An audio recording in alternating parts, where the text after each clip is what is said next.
大家好，我是冯小厨。如果夏天孩子没有胃口，可以试试做这道美食。锅中加入300毫升清水，煮沸过后少量多次的加入面粉。我准备的是300克。因为每一款面粉的吸水性不同，所以我们最好是少量多次的加入。搅拌至这样没有干面粉的状态，稍微给它放凉一下。这是我提前1晚上泡的红豆，个个都变得胖乎乎了。直接加入到高压锅里。朋友们，泡红豆之前一定要把红豆清洗干净。盖上盖子，中火压10分钟。稍微放凉过后，加入40克食用油，然后烧手给它揉成光滑的面团。朋友们，上手之前一定要试一下这个锅的温度，不要伤到手哦。好了，揉成这样子就可以了。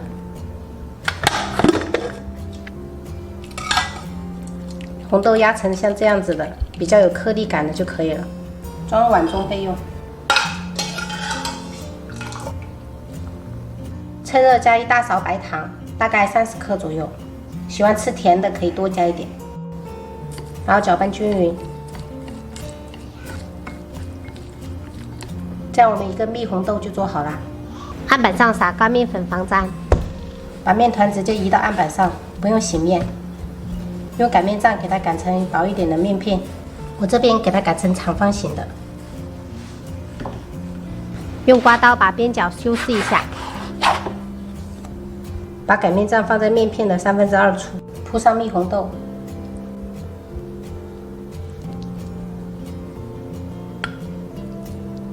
然后我们把面团给它对折，稍微给它用手按压一下，然后再对折，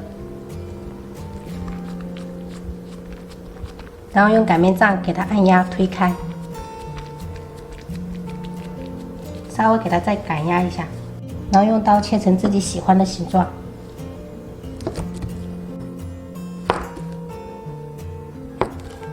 朋友们，这些边角料也不要浪费了，给它揉成一个面团，擀成一个大饼，给老公吃。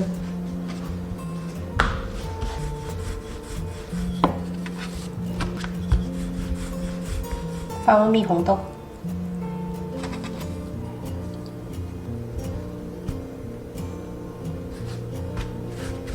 电饼趁预热刷油，下入红豆饼，中火慢煎。表面我们再刷一层食用油，锁住面粉的水分。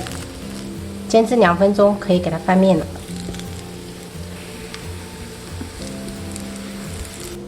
因为这个我们本身已经是烫面了，而且红豆也是煮差不多熟了，所以不需要煎太久时间。煎至这样2面都金黄色就可以了。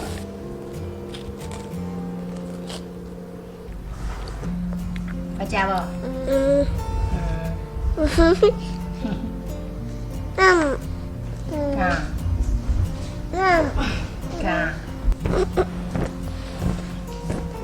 哎呀，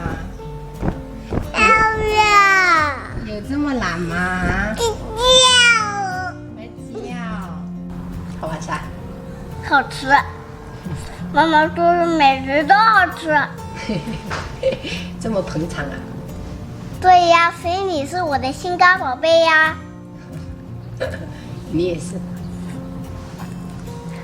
喜欢简单吃面食的朋友可以试一下这样的做法，不发面不醒面，时间超级快。